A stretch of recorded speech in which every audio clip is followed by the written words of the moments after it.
Je suis ingénieur depuis 23 ans. Mon métier est simple, je m'assure que les bâtiments ne s'effondrent pas. Je calcule la capacité de charge, les points de tension et l'intégrité structurelle. Aucun de mes projets n'a jamais échoué parce que je comprends un principe fondamental, chaque structure a ses limites, et lorsque vous les dépassez, la rupture n'est pas une simple possibilité, c'est une certitude. J'aurais dû appliquer cette même logique à mon mariage il y a bien longtemps. Il était un peu plus de minuit quand Léa a fait irruption dans notre suite au Palace de la Côte d'Azur. Ma femme Isabelle et moi avions déjà enfilé des vêtements confortables et je passais en revue quelques notes de projet sur ma tablette quand la porte s'est ouverte à la volée, sans même un coup de frappe. « Oh, parfait, vous êtes encore réveillé », a annoncé Léa, suivie de près par Théo qui arborait ce même sourire vide qu'il portait toujours. « On a besoin de cette chambre. » J'ai posé ma tablette. « Pardon ? » La suite, on en a besoin. Elle a fait un geste circulaire comme si elle nous faisait une faveur en nous expliquant la situation. Théo et moi allons créer du contenu demain matin, des prises de vue au lever du soleil depuis le balcon pour toute l'esthétique de ma page. Votre chambre au 3e étage n'a pas la bonne lumière. Isabelle s'est redressée dans le lit. Ma chérie, on ne peut pas changer de chambre comme ça à minuit. Maman, c'est important, tu sais combien d'abonnés je vais gagner avec des clichés sous cet angle ? Léa ouvrait déjà les portes du balcon, téléphone en main, cadrant ses futures photos. Et puis, de toute façon, vous ne profitez même pas de la vue, vous avez passé toute la soirée à travailler ici. Cette dernière partie m'était adressée avec assez de tranchant pour couper de l'acier. Léa, c'est notre voyage d'anniversaire de mariage, ai-je dit d'un ton calme. Nous avons réservé cette suite il y a 6 mois. Théo a enfin pris la parole.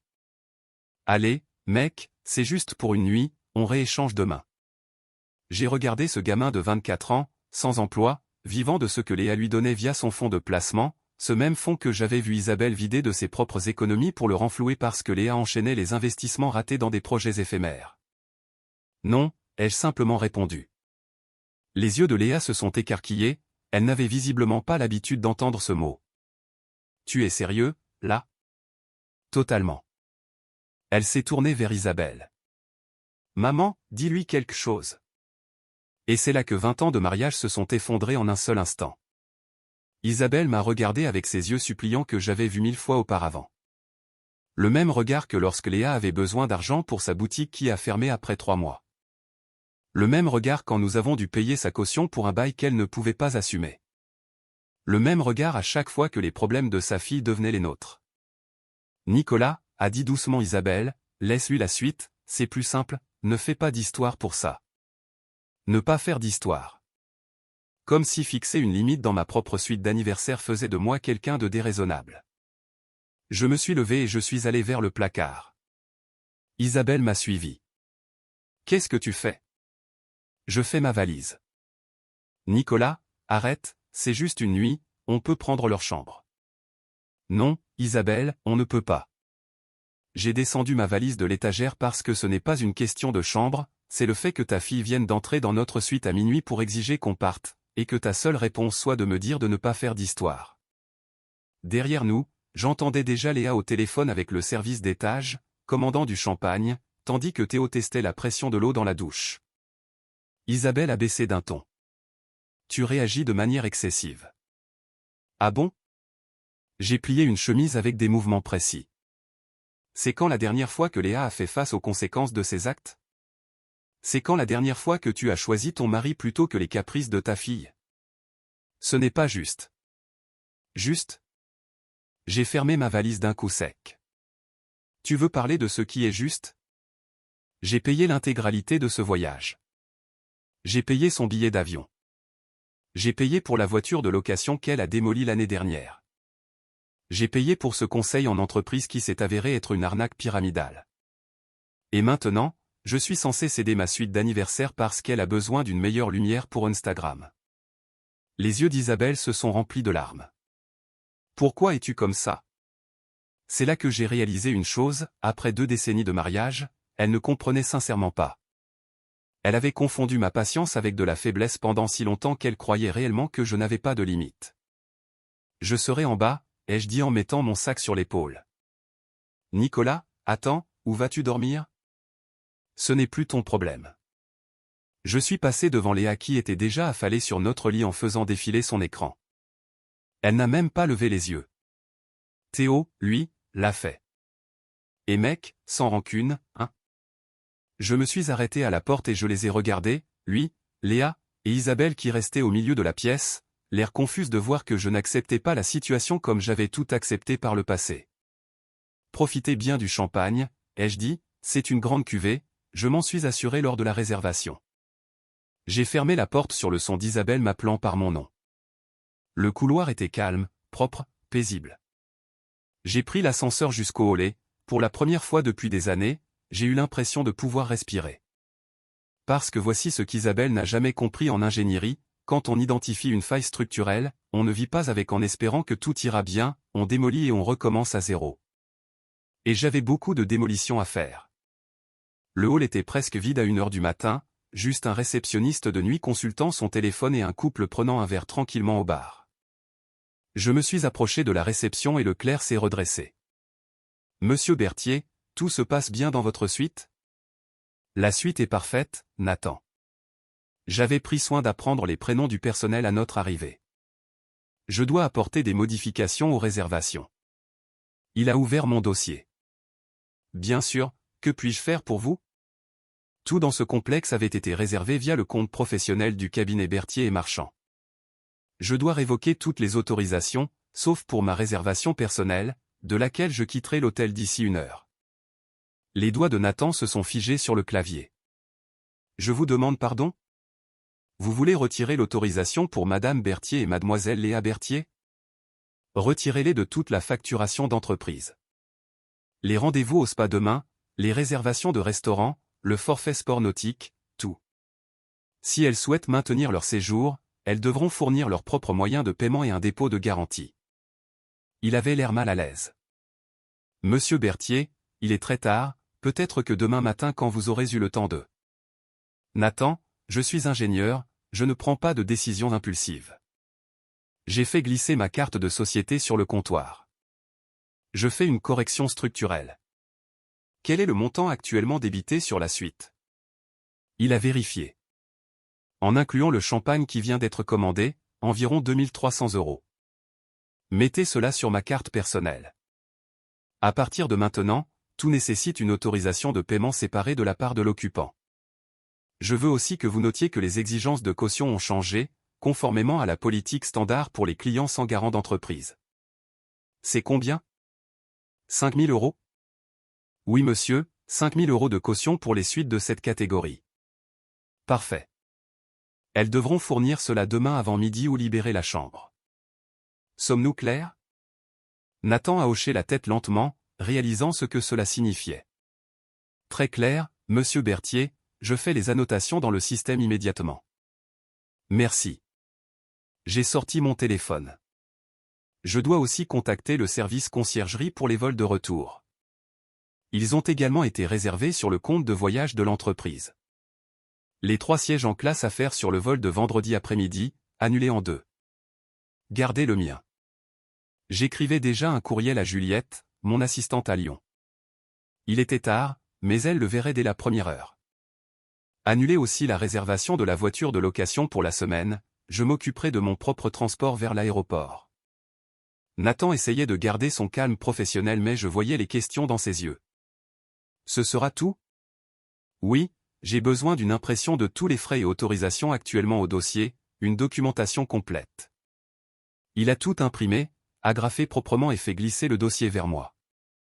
J'ai examiné chaque page attentivement, la journée de spa que Léa avait réservée pour elle et 3 amis rencontrés à la piscine, le dîner privé au restaurant gastronomique, la location de jet-ski, tout cela facturé au cabinet Berthier et Marchand, le tout autorisé par Isabelle en utilisant la carte de l'entreprise que je lui avais confiée pour les urgences. Une dernière chose, ai-je ajouté, il y a une assurance voyage d'entreprise attachée à cette réservation. Retirez Madame Berthier et Mademoiselle Léa de cette police avec effet immédiat. Monsieur Berthier, s'il y a une urgence médicale. Alors elles feront comme n'importe quel autre client de cet hôtel. Je ne suis pas cruel, Nathan, je suis précis. L'assurance de mon entreprise ne couvre pas les personnes qui ne sont pas en mission professionnelle. Il a pris les dernières notes. Tout est à jour, monsieur. Puis-je faire autre chose pour vous ce soir? J'y ai réfléchi. En fait, oui. Quel est le premier vol pour Lyon demain? Il a vérifié son ordinateur. Il y a un départ à 6h30 avec une correspondance à Paris. Réservez-le, en première classe si disponible. C'est fait, la confirmation vient d'être envoyée sur votre mail. J'ai pris ma valise. Merci pour votre aide, Nathan, vous avez été très professionnel. Je fais juste mon travail, monsieur. Il a marqué une pause. Si ça peut vous aider, j'espère que tout s'arrangera. Tout s'arrangera, ai-je dit, parce que je m'en assure. Je me suis dirigé vers les ascenseurs, puis j'ai changé d'avis pour aller au bar. J'ai commandé un bourbon pur. Je suis resté là, dans le calme et l'obscurité, à regarder la mer Méditerranée. Mon téléphone a vibré, un message d'Isabelle. Où es-tu? Léa veut savoir si tu as déplacé la voiture. Je n'ai pas répondu. Autre vibration, Nicolas, c'est ridicule. Remonte et on en discutera demain matin. J'ai mis mon téléphone en silencieux et fini mon verre. Le barman, un homme d'un certain âge nommé Guillaume, a rempli mon verre sans que je lui demande. Nuit difficile? Nuit de clarification, ai-je corrigé. Il y a une différence. Il a souri. Je suis marié depuis 38 ans, je vois exactement ce que vous voulez dire. J'ai levé mon verre. À l'intégrité structurelle. Je trinque à ça. À 5h du matin, j'étais dans un taxi pour l'aéroport. Le soleil commençait à peine à peindre le ciel de rose et d'orange. Mon téléphone affichait 17 appels manqués et 23 messages.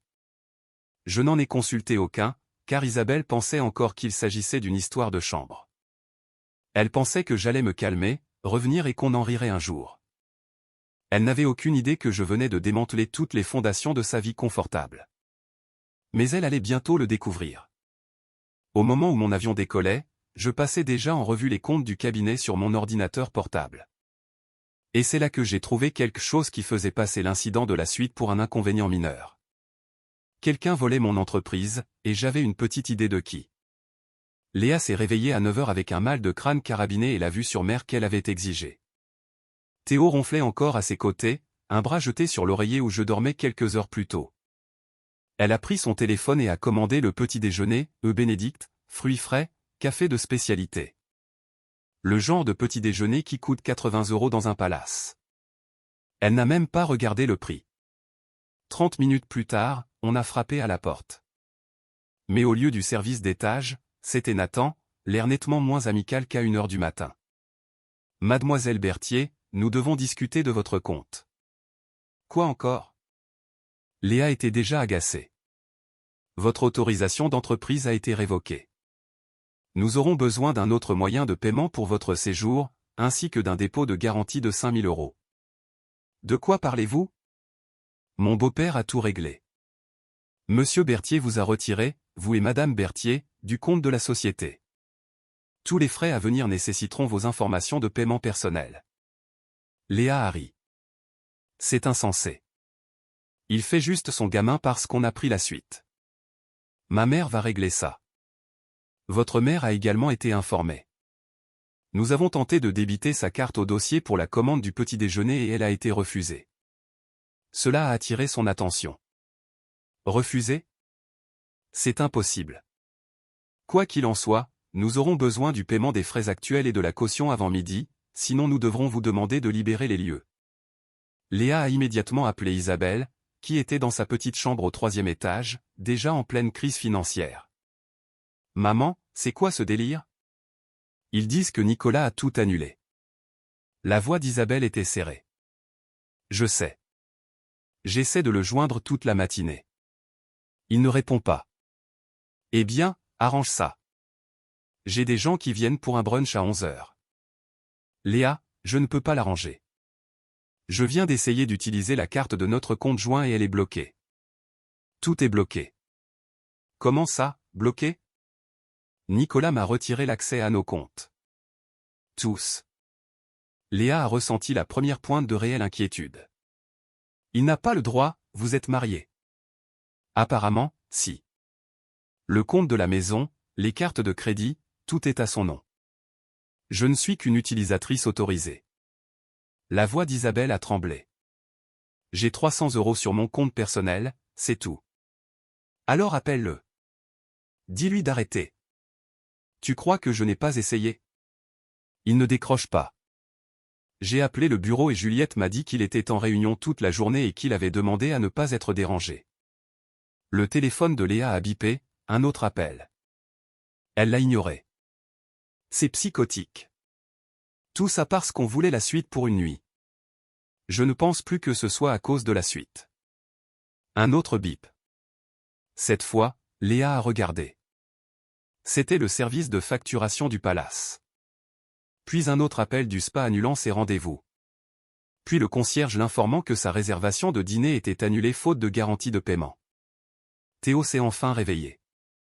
C'est quoi tout ce boucan? Nicolas a pété un câble. Il a tout annulé et bloqué l'argent. Théo a mis du temps à assimiler l'information. Alors, Jean, on rentre comment? Léa n'y avait même pas pensé. Quoi? Les vols? Il les a réservés aussi, non? Elle a immédiatement appelé la compagnie aérienne. Après 15 minutes d'attente, ils ont confirmé ce qu'elle craignait. 2 des 3 réservations en classe à faire pour vendredi avaient été annulées. Seul le siège de Nicolas restait. Il demande 450 € chacun pour des sièges en classe éco, a dit Léa, la voix de plus en plus aiguë. Plus les frais pour les bagages en soute. Isabelle s'effondrait de son côté. Je n'arrive pas à croire qu'il fasse ça. 20 ans de mariage et il part comme ça pour une dispute. Maman, concentre-toi. Comment on sort d'ici? Il y a eu un long silence. Je vais devoir appeler ma mère, Béatrice. Elle va piquer une crise, mais je n'ai pas le choix. C'est la seule qui peut me virer de l'argent assez vite. Léa a regardé autour de la suite qui semblait si parfaite 12 heures plus tôt. La vue sur mer, la salle de bain en marbre, tout cela ressemblait soudain à une prison. Nathan a frappé de nouveau. Mademoiselle Berthier, nous devons vraiment résoudre la situation de paiement. J'y travaille. A-t-elle crié. Vous avez jusqu'à midi. Après cela, nous devrons vous transférer dans une chambre standard ou procéder à votre départ. Très bien, peu importe. Elle a raccroché avec Isabelle et a tenté d'appeler Nicolas elle-même. Directement sur messagerie. Elle a laissé un message commençant calmement et finissant en hurlant qu'il était un sale manipulateur. Théo regardait le menu du service d'étage. Tu crois qu'on peut encore commander le déjeuner? Tu es stupide ou quoi? On ne peut rien commander. On est fauché. Tu n'es pas fauché, tu as ton fonds de placement. Le visage de Léa a pâli. Ce n'est pas disponible avant le prochain trimestre. Et même là, ce n'est que 3 000 € par mois. Attends, je croyais que tu étais riche. Je le suis. L'argent n'est juste pas liquide pour le moment. Elle faisait les 100 pas. La plupart est investi, je ne peux pas le sortir comme ça. Théo s'est redressé. Donc ce que tu dis, c'est qu'on a un vrai problème. Oui, Théo, on a un problème. Mon beau-père vient de nous abandonner dans un palace de luxe sans un sou et sans moyen de rentrer. Son téléphone a sonné de nouveau, Béatrice cette fois. Léa a répondu. Léa Rose Berthier, qu'est-ce que tu as encore fabriqué? Grand-mère, ce n'est pas. Ta mère vient de m'appeler en pleurant. Elle dit que Nicolas vous a abandonné à Nice. Que s'est-il passé? Léa s'est lancée dans sa version des faits, peignant Nicolas comme un fou déraisonnable et elle-même comme la victime d'une crise de la cinquantaine. Béatrice a écouté en silence. Puis elle a dit quelque chose qui a retourné l'estomac de Léa. Il ne vous a pas abandonné, ma chérie. Il a retiré son soutien financier. Il y a une différence. Et franchement, je ne suis pas surprise. Qu'est-ce que ça veut dire? Ça veut dire que je vous ai vu, ta mère et toi, profiter de cet homme pendant des années. Je suis sidéré qu'il ait tenu aussi longtemps. Grand-mère. Je vais virer 2 000 € à ta mère pour l'hôtel et les billets. C'est tout. Quoi qu'il arrive d'autre, vous l'avez cherché. Maintenant, à vous de trouver comment réparer les pots cassés. L'appel a pris fin. Léa a regardé Théo, qui était toujours assis sur le lit en caleçon, totalement inutile. On doit rentrer, a-t-elle dit. Et après, je vais régler ça. Mais de retour à Lyon, Nicolas avait déjà 3 coups d'avance. Et ce qu'il avait trouvé dans les comptes de la société allait faire passer l'incident du palace pour un simple malentendu. Au moment où Isabelle et Léa rentreraient en France, il ne resterait plus rien à réparer. J'ai atterri à Lyon à 14 heures. Juliette m'attendait à l'aéroport avec un café et le dossier que j'avais demandé. « Tu as une mine affreuse », a-t-elle dit en me tendant les deux. Je n'ai pas dormi dans l'avion. J'ai bu une longue gorgée. Tu as sorti tout ce que j'ai demandé? Chaque transaction du cabinet Berthier et Marchand des 24 derniers mois. J'ai signalé tout ce qui semblait irrégulier. Elle m'a suivi jusqu'au parking. Nicolas, certaines de ces entrées sont inquiétantes. Montre-moi ça dans la voiture. Nous nous sommes assis dans mon véhicule et elle a ouvert l'ordinateur. Tiens, Spears Advisory Group. Ils nous facturent des services de conseil depuis 18 mois. Ça a commencé petit, 500 € par-ci, 1000 € par-là. Mais ces 6 derniers mois, les factures ont bondi. J'ai fait défiler les entrées, mars, 3000 €, avril, 5000, mai, 7500. Juliette venait d'en traiter une de 8200. Quel genre de conseil? C'est ça le problème, les factures sont vagues. Planification stratégique, développement commercial, analyse de marché, rien de spécifique. Et je ne trouve aucun compte-rendu ou document sur ce que nous avons réellement reçu pour cet argent. Qui a approuvé ces paiements? Juliette a sorti les formulaires d'autorisation. Chacun d'eux portait la signature d'Isabelle en tant que gestionnaire de compte autorisé. Je l'avais ajouté au document de l'entreprise il y a 3 ans lorsqu'elle se plaignait de ne pas être impliquée dans mon travail. J'ai besoin de tout sur ce Spears Advisory Group, enregistrement, propriétaire, adresse, tout. Juliette tapait déjà. J'ai de l'avance sur toi. C'est là que ça devient intéressant, la société a été enregistrée il y a 14 mois. L'adresse commerciale est une boîte postale à Saint-Étienne. Et l'agent enregistré est. Elle a tourné l'écran pour que je voie clairement, Théo Spears. Je me suis adossé à mon siège. Théo, le même gamin qui me souriait avec arrogance dans ma suite d'anniversaire il y a 12 heures. Le même gamin avec qui Léa sortait depuis exactement 14 mois. Regarde ses réseaux sociaux, tout. Juliette avait déjà tout préparé. L'Instagram de Théo était une vitrine de luxe empruntée, photos dans des restaurants étoilés, vêtements de créateurs, une BMW bien trop neuve pour quelqu'un sans emploi, et parsemé ici et là, des captures d'écran de dépôt sur diverses applications de paris en ligne. Il a un problème de jeu, ai-je dit. Il en avait un, a corrigé Juliette. Regarde les dates. Les captures d'écran s'arrêtent il y a environ 6 mois, pile quand les factures vers nous ont triplé. J'ai compris immédiatement. Théo s'était enfoncé dans un trou avec les paris en ligne. Les captures étaient ses vantardises sur ses gains tout en cachant ses pertes. Puis l'argent a manqué. Les dettes sont arrivées et soudain, il lui fallait une source de revenus. Entre alors Léa, avec accès à l'autorisation de crédit professionnel de sa mère. Sort les relevés bancaires de chaque paiement à Spears Advisory. Je veux voir où cet argent est allé. 20 minutes plus tard, nous avions la trace, l'argent du cabinet Berthier et Marchand allait au compte de Spears Advisory, puis était immédiatement transféré sur le compte personnel de Théo. Et de là, il partait partout, site de Paris, avance de fonds, et des paiements à ceux qui semblaient être des usuriers vu les descriptions de transactions. 80 000 € envolés. Nicolas, c'est de la fraude. Un détournement de fonds pur et simple. Je sais. On doit appeler la police. Et Marc doit être au courant immédiatement. Marc Marchand, mon associé depuis 15 ans. L'homme qui m'a fait confiance quand j'ai intégré Isabelle aux fonctions de l'entreprise, qui a serré la main de Léa lors des fêtes de bureau, qui n'a jamais remis mon jugement en question. Je l'ai appelé. Marc, je veux que tu me retrouves au bureau. Maintenant. Je regarde le match, ça peut attendre lundi? Non, et amène l'avocate de la société. Silence. Nicolas, qu'est-ce qui se passe? Quelqu'un nous a volés. Je t'expliquerai quand tu seras là. 90 minutes plus tard, nous étions dans la salle de conférence, Marc, notre avocate maître Elisabeth Perrin, Juliette et moi. J'ai tout exposé, la fausse société de conseil, les autorisations falsifiées, la trace de l'argent. Le visage de Marc est passé de la confusion à la colère, puis à quelque chose proche de la dévastation. Isabelle a fait ça. Isabelle a autorisé les paiements. Je ne pense pas qu'elle comprenait ce qu'elle autorisait, mais Léa et Théo le savaient parfaitement. Ils ont créé une société écran, généré de fausses factures et systématiquement vidé nos comptes. Elisabeth prenait des notes. Avez-vous des preuves liant Léa directement à la fraude?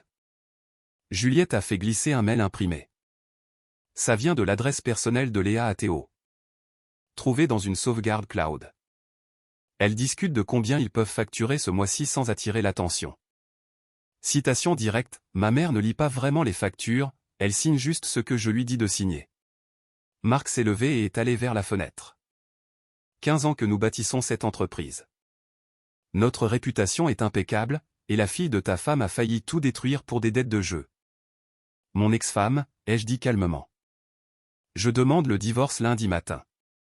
Elisabeth a levé les yeux. Nicolas, avec les preuves de fraude, vous avez des motifs pour une séparation immédiate des biens. Elle n'aura aucun droit sur les actifs de la société ou vos avoirs personnels. Je veux plus que ça. Je veux que des poursuites pénales soient engagées contre Théo. Et je veux que Léa en subisse les conséquences aussi. Léa est majeure. Elle a orchestré la fraude, elle est responsable. Elisabeth a tapoté son stylo sur la table. Cependant, si elle coopère et témoigne contre Théo, nous pourrions négocier une charge moindre, une restitution au lieu de la prison. Et Isabelle? Isabelle, c'est plus délicat. Elle a signé les autorisations. Mais si elle peut prouver qu'elle ignorait leur caractère frauduleux, elle pourrait éviter la responsabilité pénale. La responsabilité civile est différente, elle reste responsable des dommages financiers. Marc s'est tourné vers nous. Je veux qu'on récupère notre argent. Jusqu'au dernier centime.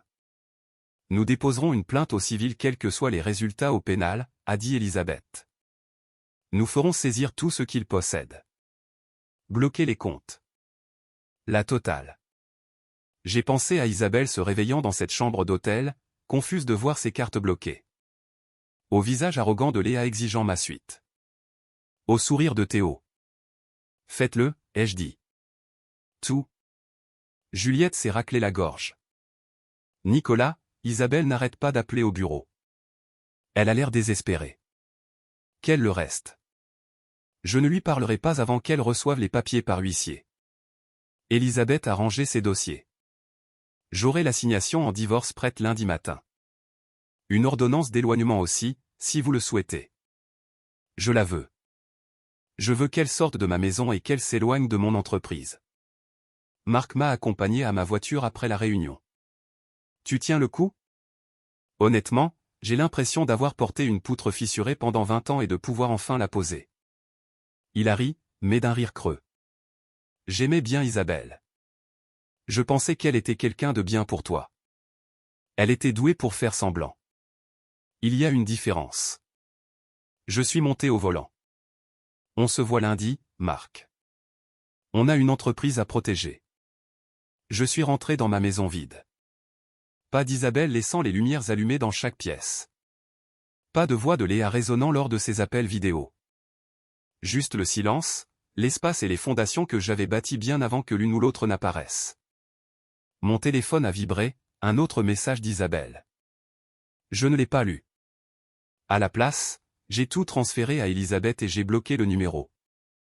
Car voici ce que j'ai appris en 23 ans de métier, quand vous trouvez un dommage structurel, vous ne mettez pas de pansement en espérant. Vous retirez les éléments compromis entièrement. Et je venais d'identifier chaque élément compromis de ma vie. Maintenant venait le moment de les retirer. 3 jours plus tard, Isabelle et Léa sont enfin rentrées à Lyon. Béatrice avait viré assez d'argent pour couvrir la facture du palace et les vols retour en classe économique. Elles avaient passé leur dernière nuit à l'hôtel dans une chambre standard avec vue sur le parking, mangeant des snacks du distributeur car elles n'avaient plus les moyens d'aller au restaurant. Léa avait été furieuse pendant tout le trajet. Isabelle, elle, était restée silencieuse, ce qui était d'une certaine manière encore pire. Elles sont arrivées devant la maison en taxi à 16 heures. Le chauffeur a attendu qu'elles sortent leurs sacs, ayant reçu l'instruction claire de ne pas partir avant que le paiement ne soit validé. Béatrice avait pensé à tout. Isabelle a utilisé sa clé. Elle ne tournait pas. Elle a réessayé. Rien. J'avais fait changer les serrures le lendemain de mon retour. Nicolas! A-t-elle crié en martelant la porte. Nicolas, ouvre. Je sais que tu es là. Je les ai laissés frapper pendant une minute entière avant d'ouvrir. Quand j'ai ouvert la porte, Marc était debout à mes côtés. Le visage d'Isabelle est passé de la colère à la confusion. Marc? Qu'est-ce que tu fais là? Madame Berthier, Monsieur Berthier m'a demandé d'être présent pour cette conversation. Il a désigné le salon. Entrez, je vous prie. Elles sont entrées en traînant leurs valises. Léa a immédiatement commencé, tu sais quoi, Nicolas? Tu es vraiment un. Assieds-toi et tais-toi. Je n'ai pas élevé la voix, je n'en avais pas besoin. Tu auras ton tour pour parler. Pour l'instant, vous allez écouter. Quelque chose dans mon ton l'a obligée à se taire. Elles se sont toutes deux assises sur le canapé. Je suis resté debout, un dossier en main. Isabelle, sais-tu ce qu'est le Spears Advisory Group? Elle a cligné des yeux. Non. Je devrais? J'ai ouvert le dossier. C'est une société de conseil qui facture le cabinet Berthier et Marchand depuis 18 mois. Tu as autorisé chaque paiement. Je ne m'en rappelle d'aucun. Tu as signé les autorisations, ta signature est sur chacune d'elles. Je les ai étalées sur la table basse. 80 000 €. C'est ce que tu as approuvé. Isabelle a pris l'un des formulaires, les mains tremblantes. Nicolas, j'ai signé des dizaines de formulaires pour ton entreprise, tu me l'avais demandé. Je ne savais pas ce que c'était. C'est bien le problème. Tu ne savais pas. Tu n'as pas demandé. Tu as juste signé tout ce que Léa te mettait sous le nez. Léa est devenue livide. J'ai sorti le document suivant. Spears Advisory Group appartient à Théo. Les factures étaient fausses, les services étaient fictifs. Toute la société a été créée dans un seul but, voler de l'argent à mon cabinet pour payer les dettes de jeu de Théo. Le sang a quitté le visage d'Isabelle. Ce n'est pas possible. Ce n'est pas seulement possible, c'est arrivé. Et ta fille l'a aidé à le faire. J'ai jeté le mail imprimé sur la table. Lis-le à haute voix. Isabelle a ramassé le papier, sa voix n'était plus qu'un murmure. Maman ne lit pas vraiment les factures, elle signe juste ce que je lui dis. Léa a bondi. C'est hors contexte. Je plaisantais. Rassis-toi, a dit Marc. Sa voix était calme mais dure comme du béton. Mademoiselle Berthier, vous avez créé une entité commerciale frauduleuse et l'avez utilisée pour détourner les fonds d'une société enregistrée. Ce n'est pas une plaisanterie, c'est un crime. J'ai continué, Théo fait actuellement l'objet d'une enquête pour fraude électronique. Il a fait le coup à au moins 4 autres entreprises. Les enquêteurs que j'ai rencontrés hier étaient très intéressés par ton implication, Léa. Je ne savais pas pour les autres entreprises. Je jure que je l'ai seulement aidé avec la tienne. Oh, eh bien, ça change tout alors. Isabelle pleurait maintenant. Nicolas, s'il te plaît, on peut arranger ça, je rembourserai chaque centime. Avec quel argent, Isabelle? Tes 300 €? Ou peut-être le fonds de Léa qui est actuellement gelé par ordonnance judiciaire? Léa a relevé la tête brusquement. Quoi? À partir de ce matin, tous vos actifs sont sujets à saisie en attendant l'issue de l'enquête pour fraude. Cela inclut le fonds que ta grand-mère a mis en place. Vois cela comme une incitation à coopérer. Isabelle s'est levée, tendant les mains vers moi. Nicolas, je ne savais pas, tu dois me croire, je ne ferai jamais. Tu ne ferais jamais quoi? Me trahir? Tu l'as fait dans cette suite quand tu as choisi son caprice plutôt que notre anniversaire. Tu l'as fait chaque fois que tu as fait passer son confort avant notre mariage. Tu l'as fait quand tu as signé ces formulaires sans les lire parce que c'était plus facile que de faire attention. Ce n'est pas juste. Juste? Parlons de ce qui est juste. J'ai tout payé, les entreprises ratées de ta fille, sa voiture, ses cartes de crédit, son train de vie. J'ai payé pour qu'une gamine de 20 ans vive comme une princesse pendant qu'elle me volait. Et quand j'ai enfin fixé une limite, une seule limite sur une chambre d'hôtel, tu m'as traité de personne difficile. Marc a posé un autre dossier sur la table. Voici les papiers du divorce. Monsieur Berthier dépose une demande pour fraude et rupture irrémédiable. La maison est à son nom seul, achetée avant le mariage. Vous avez 48 heures pour retirer vos effets personnels.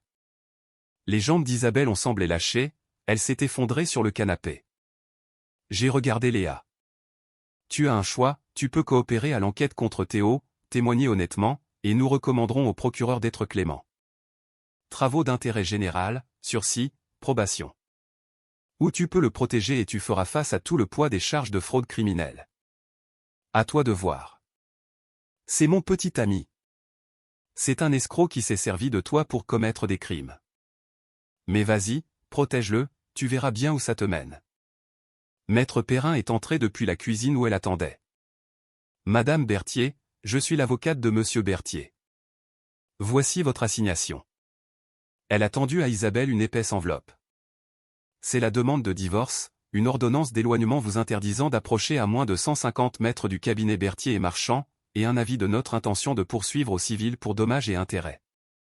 Isabelle a ouvert l'enveloppe avec des mains tremblantes. Une ordonnance d'éloignement ? Nicolas, je suis ta femme. Plus pour longtemps, et tu es aussi un risque financier. Je protège mes actifs, Isabelle, je l'ai toujours fait. J'ai juste arrêté de te compter parmi eux. Léa a enfin retrouvé sa voix. Tu vas vraiment nous détruire pour ça ? Je n'ai rien détruit, c'est vous qui l'avez fait. Je refuse juste de continuer à prétendre que les fondations ne sont pas brisées. J'ai pris mes clés. Marc supervisera pendant que vous faites vos valises. Vous avez 2 heures. Après cela, les serrures seront changées à nouveau et tout ce qui reste sera donné à des œuvres caritatives. Isabelle sanglotait. Où suis-je censé aller ? Appelle Béatrice. Elle semble être la seule personne de ta famille avec un peu de bon sens. Je suis allé vers la porte et je me suis arrêté. Au fait, Isabelle, j'ai fait évaluer la maison la semaine dernière. Elle vaut 460 000 €. Tu n'as aucun droit dessus. Les comptes de retraite sont à moi. Les voitures sont à moi. Le portefeuille d'investissement est à moi. Tout ce que tu pensais être à nous était en réalité toujours à moi. Tu profitais juste du voyage. 20 ans de mariage et je n'ai rien ? Tu as exactement ce que tu as investi, c'est-à-dire rien. J'ai ouvert la porte. 2 heures. Marc s'assurera que vous respectiez le délai. Je les ai laissés là, dans cette maison qui n'avait jamais vraiment été la leur, entourée par les débris de leur propre choix. Juliette a appelé alors que je conduisais. Nicolas, la police financière veut t'interviewer demain sur l'affaire. Organise ça, je leur dirai tout. Théo vient d'être arrêté. Ils ont trouvé des preuves le liant à 6 réseaux de fraude différents, il risque gros. Tant mieux. Léa va probablement avoir besoin de cet accord, alors elle ferait mieux de commencer à parler. Je me suis garé sur le parking de mon bureau. Si elle pense que je vais la sauver après ce qu'elle a fait, elle va apprendre la même leçon que sa mère, quand on détruit les fondations de sa propre vie, il ne faut pas s'étonner que tout s'écroule. J'ai raccroché et je suis entré dans mon bureau, ce bâtiment que j'avais aidé à concevoir, cette entreprise que j'avais bâtie de mes mains, cette vie que j'avais créée bien avant qu'elle n'en fasse partie. Et pour la première fois en 20 ans, j'avais l'impression qu'elle m'appartenait enfin. 6 mois plus tard, j'étais assis dans mon bureau à domicile, examinant les plans de structure pour l'extension d'un hôpital, quand Juliette a appelé. L'affaire civile est réglée, restitution complète plus dommages et intérêts, 87 000 € au total. Théo paie, ou plutôt sa famille, ils ont liquidé des biens pour lui éviter des charges supplémentaires. Il a quand même pris 18 mois de prison ferme, mais ça aurait pu être pire. Et Léa ? Probation, travaux d'intérêt général, et elle a interdiction d'occuper tout poste de gestion en entreprise pendant 7 ans. Elle a témoigné contre lui comme prévu. J'ai signé les plans devant moi. Bien, c'est classé alors. Isabelle a encore essayé d'appeler au bureau. Elle peut continuer. Le divorce avait été finalisé 3 mois plus tôt. Isabelle a obtenu exactement ce que j'avais promis, rien. Elle a emménagé chez Béatrice et travaille dans la vente pour payer ses frais d'avocat. J'ai entendu par des connaissances communes qu'elle avait commencé une thérapie. Trop peu, trop tard. Ma maison est calme maintenant. Pas de drame, pas de chaos, personne pour exiger des choses qu'il n'a pas gagnées. Juste la vie que j'ai bâtie, solide sur les fondations que j'ai soigneusement entretenues. Marc est passé ce soir-là avec du bourbon et des cigares. Nous nous sommes assis sur ma terrasse à regarder le coucher de soleil. « Tu as l'air bien » a-t-il dit. « Je suis bien. » Aucun regret? Sur quoi? Avoir fixé des limites? Avoir protégé ce que j'ai bâti? Pas le moindre. Il a allumé son cigare. Béatrice m'a appelé la semaine dernière. Elle dit qu'Isabelle est dévastée. Elle voulait savoir s'il y avait une chance. Il n'y en a pas. Elle dit qu'Isabelle comprend enfin ce qu'elle a perdu. J'ai bu une gorgée. Alors elle a appris quelque chose de précieux. Juste 20 ans trop tard. Nous sommes restés dans un silence confortable. Mon téléphone est resté muet, mes comptes sécurisés, ma vie m'appartenait. Car voici ce que j'ai mis 2 décennies à apprendre, on ne peut rien construire de durable sur des fondations fissurées. On ne peut pas maintenir l'intégrité structurelle quand les gens autour de vous ne cessent de retirer les poutres de soutien. Et on ne peut pas maintenir un bâtiment debout quand quelqu'un le démolit activement de l'intérieur.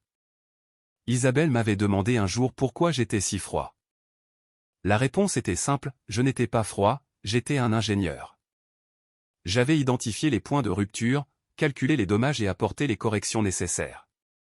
Le fait que ces corrections nécessitent le retrait de certains éléments n'était pas de la cruauté, c'était une nécessité structurelle. Marc a levé son verre, à savoir quand il faut partir. À savoir quand il faut reconstruire, ai-je corrigé. Nous avons trinqué à cela.